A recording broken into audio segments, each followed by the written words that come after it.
Hi guys, how are you? Hope you're all okay. Right, as you can see, it's a different angle, shall we say.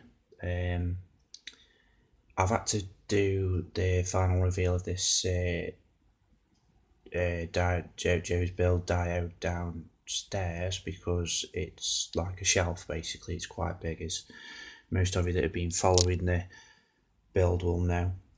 A disclaimer before I start. I know that this camera will click and click and click. I've taken it in, I've had work done on it, and they still can't do it or change it. Okay, so I know it clicks. I can't do anything about it, so it's up to you. If you don't want to listen to my Dorset Stoke-on-Trent tones, then turn the sound down. Okay, so I'm going to be walking around it and stuff. 'Cause it's on the kitchen table downstairs, so plus also it's the best place I can do it with. It's got the best light really at the minute. It's currently 5 to 5 in the morning, so I thought, well, now the best time to do it is now.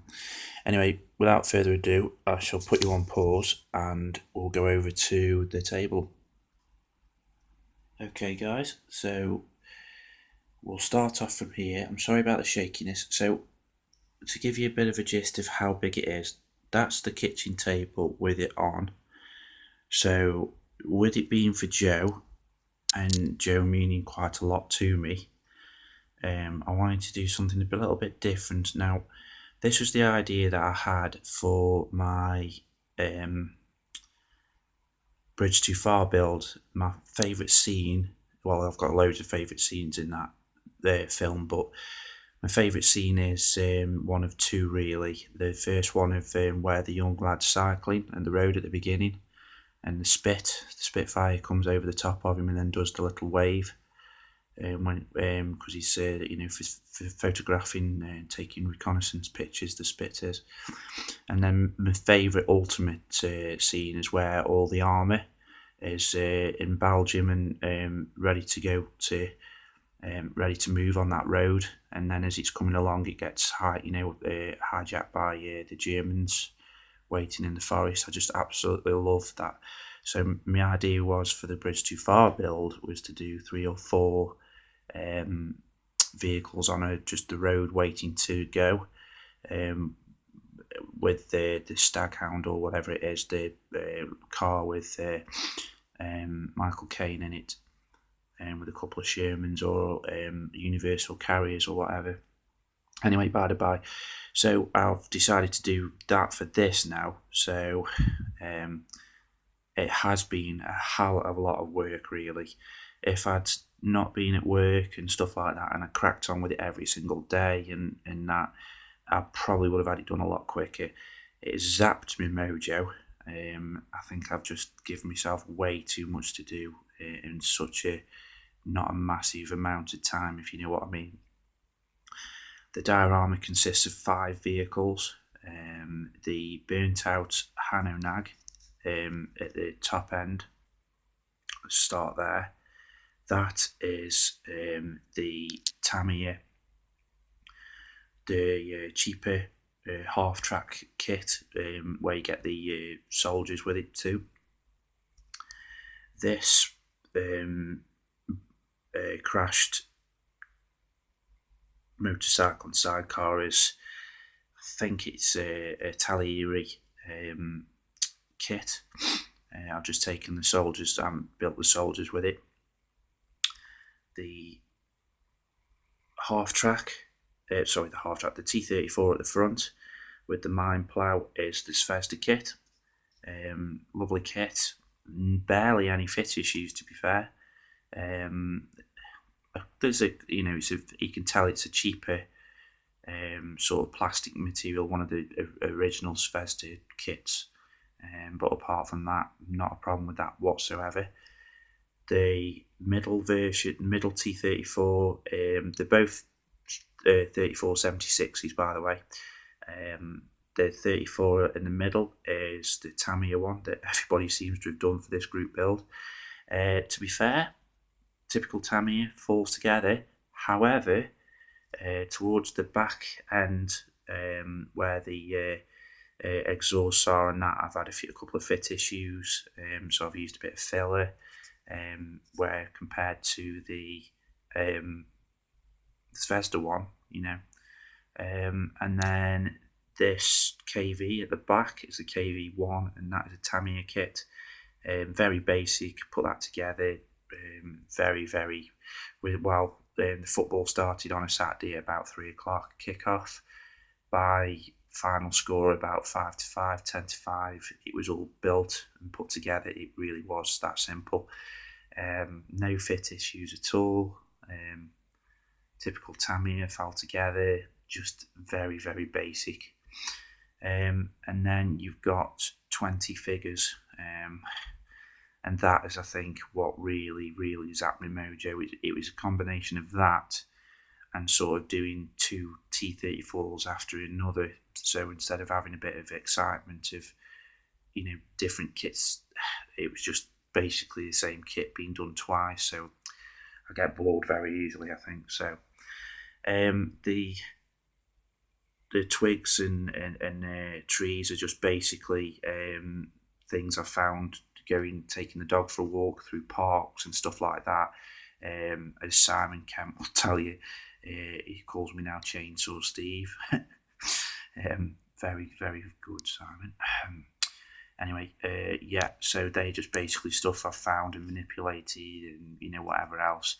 The snow is a combination of baking soda and Dulux Materials snow, with some of the Jarvis like sort of hedged in grass, rows, tufts and stuff like that, and a bit of sea foam that my friend Bees sent me. The fence is made up out of some coffee stirrers that Tesco officially sponsored for me. Yeah, okay, if you believe that. Basically, that's just coffee stirrers that every time I nip to Tesco for a brew, I, shall we say, help myself, or is that the right way? The figures are a combination of the Tamiya box, which was really nice. I really did like that set. I recommend it. You get for £11 you get like sort of 12 figures, which I really did think was value for money. And then also there's a master box set, with the two Germans on the diorama which I'll point out. And what else? Oh yeah, and then there's mini arts figures, Russian tank riders in winter dress that are obviously the figures that are in winter dress. So I'll start walking around it and just show you. This is where the clicking will start, because it's like an auto zoom that I can't do anything about. It just tends to, it's just a pain in the ass basically, but there you go. So yeah, sorry about the sickness and everything, but the foliage and everything down here is just basically mixed herbs and a bit of parsley and that are dried out and coloured and whatever else. There is also the sort of the snow up here on the trees, and on top of there is the diorama snow from Tamiya, it's a little expensive, but there you go. This is my first snow scene I've ever done, and only my third ever diorama. It's not the best, but again, I feel that I'm getting a bit better with each diorama that I do. I still, at the minute, much prefer to do just the odd vehicle and just stick it on the shelf. I do enjoy doing that still, but I still do enjoy trying to have a bit of a creative side and telling a story. So, yeah, the story. Right, basically what's happened is there's the Russian convoys coming along, and the motorcycle and sidecar have tried to get away, and they've come sort of this direction and sort of seen this at last minute. They have burnt out half track and crashed. So here is, let's tell the story. So there is your first German, there that's sort of come down here and he's fallen over. These are sort of interrogating him to find out if there was anybody else. And then as you come round here, look, anybody that's noticed, but there is the other German. He's sort of managed to crawl away a little bit injured and hiding out the way. This is my first ever burnt out vehicle I've done. I've tried to make it look a little bit rusty at the sides here at the top with the armoured machine gun plate, and then what I've done is I've added the battle damage and burnt it, actually set it on fire on parts like here and on the sides there, just to make it look more, more realistic. And then I've added pigments and bits of sea foam and old things to make it look like it's been there for a while. And then obviously I've had to add bits onto the floor, because when it was on fire, obviously it would have burnt the ground as well. Bit of petrol stains and that have come out, and whatever else. And then you get a couple of Russians here. The first one being here, that's sort of just coming to check it out around here just in case. And then this guy here is sort of covering him just in case, and he has spotted a little bit of movement. These are obviously the sort of captain or commander is sort of trying to interrogate the German to find out if there is anybody else. And then obviously you've got a bit of the old sort of plate that's blown off there. I mean, I know a lot of the time the crews used to strip the guns out and everything, but I just left that there just for a bit of something extra. What else? I've added a couple of the old tracks there, which were the rubber band ones, so I've tried to blend them in with the ground. We come on to the snow plough, the mine plough. Now, I used some of the Mega Ammo's mud and splashes and all that type of thing onto here, and to be fair, this is probably one of the main parts of the dyno that I am very happy with. It's my first ever snow whitewash that I've ever done on a tank 2. Now, okay, it's not massively great, but it's been in the field for a while. These two here are keeping cover, the Russians here, and just in case there's any more Germans about. This guy here has just picked his weapon up just as though he's about to move, because he doesn't want to obviously shoot him in the head in case anybody moves or whatever. After intense research, and I say intense research because I couldn't find anything for ages on these Russian mine ploughs, but I did find out that the mine plough vehicles would turn the turrets around, and inside the turret, and also on the out as well, but I just forgot to add it, and I didn't have anything ideal, to be fair. They'd turn the turret around, but they'd also put a bit more like sandbags inside and outside just to protect it, because obviously if it did go over anything, it would make a bang, obviously. And also the tracks here, they'd cover the front. Sometimes they'd even have the machine gun removed as well, for more protection. But yeah, the weathering on this, both of them, to be fair, I'm quite chuffed with. Then we come on to the T-34, the Tamiya one.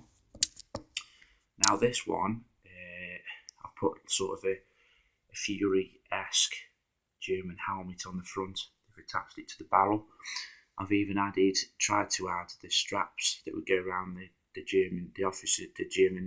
soldier's chin to keep the helmet on. I made my own tarp, which is the first time I've ever done a tarp. And I've also done like a rag out of milliput that was sort of just left dangling over. I've left the tank commander, the driver in. On here, I don't know if you can pick out on this one, but I've actually managed to, on the epaulets, managed to get the red around and the beading around the edges, which was quite chuffed with actually. That was the best part of really pleased with. Added a few bits of oil, and petrol staining. So basically the story goes, this plate here at the front, you can't really pick it up in this light, but it's left steel coloured, and also a lot of the Russian Second World War vehicles were based painted, like the Germans were with that rusty sort of colour, with brown. Now, the Russians, Stalin left it very late when the Germans invaded, that a lot of the factory workers were having to down tools and keep the and put their guns up and fight and defend their own factories during the war, because Stalin had actually left it quite a long time and late to defend themselves, really. So they were having to defend their own factories a lot of the time. So as a rush of a lot of these T-34s were coming out of the factories unpainted and would have to be painted in the field. So I've added sort of, okay, it's got a late cupola on, but obviously it's not like sort of the Mickey Mouse type, what they was nicknamed the Mickey Mouse type hull, turret, where they got the big hatch on the top. However, it's still got like the late cupola on. So I've actually painted this with the Russian green, and then really dry brushed it and faded it at the bottom with oils to make it look really worn. But the base I've left coloured painted brown because they haven't had time to do it, and I've left that piece, the front fender there, with the steel colour still, as though they haven't had a chance to paint that neither. They were that rushed.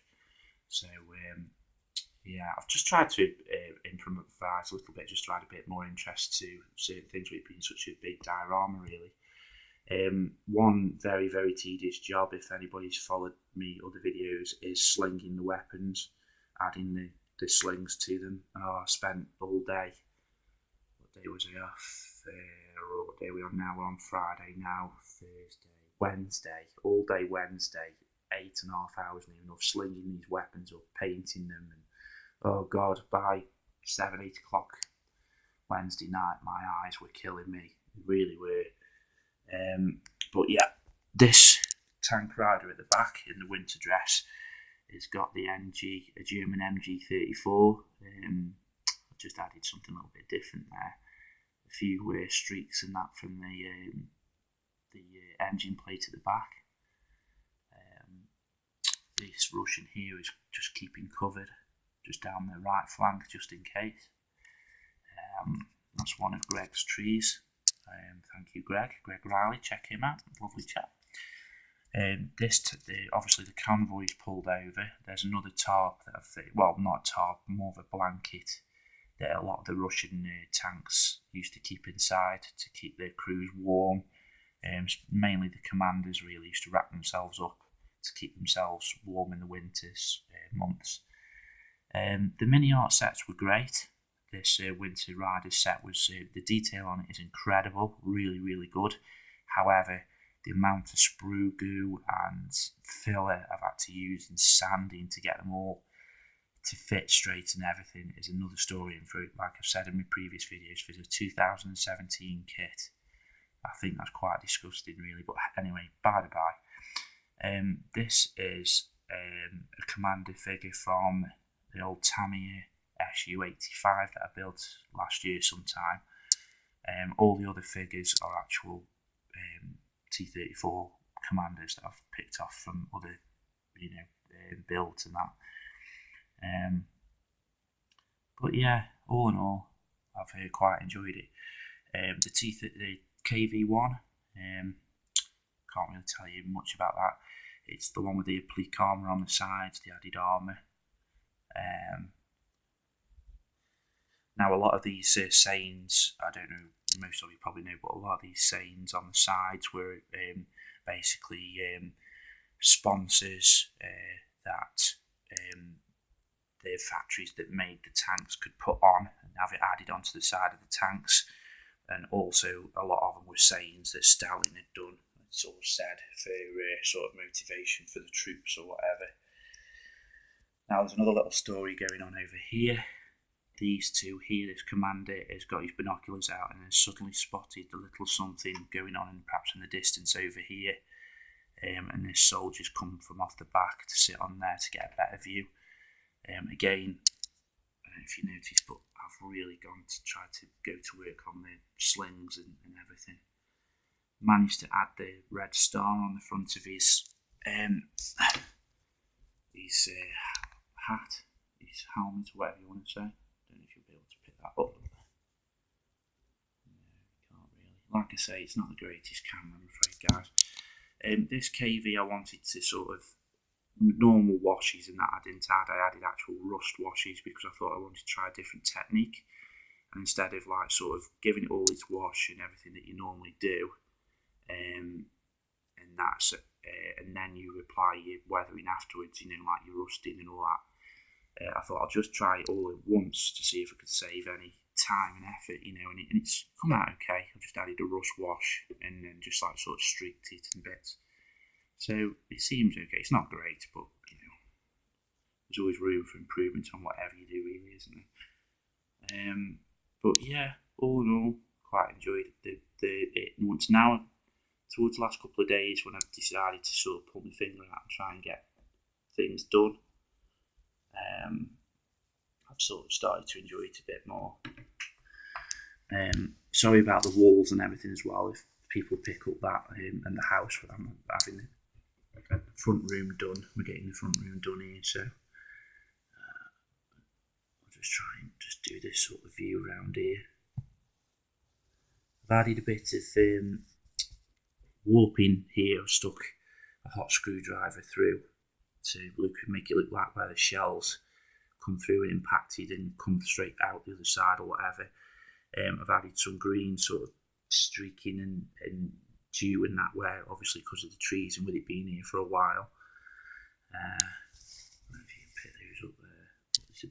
It's okay, like I say. There's always room for improvement with everything that you do, but I'm quietly pleased. There's the coffee stick fencing that I've done. And the German, I don't know if you can see, obviously pick him out around the side. I've picked out the medal and everything and the crest on his chest with a bit of steel and that paint. And then of course here's just a bit of weathering with the hedge and everything at the back. So that is basically it, guys, really, the final reveal. I know most of you are probably turned off by now and are bored senseless with it and whatever else. But it's for my good friend Joe, so as long as Joe's happy, I don't really care.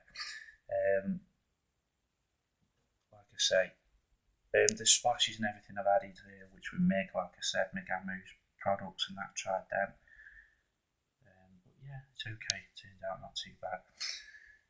Anyway, guys, hope you're all well, and hope you're enjoying your stuff and everything. Please stay safe in this day and age, especially with what's going on at the minute with Las Vegas and all that type of thing. But yeah, just all stay safe. And remember, the force is with you. Okay, guys, see you later. Bye.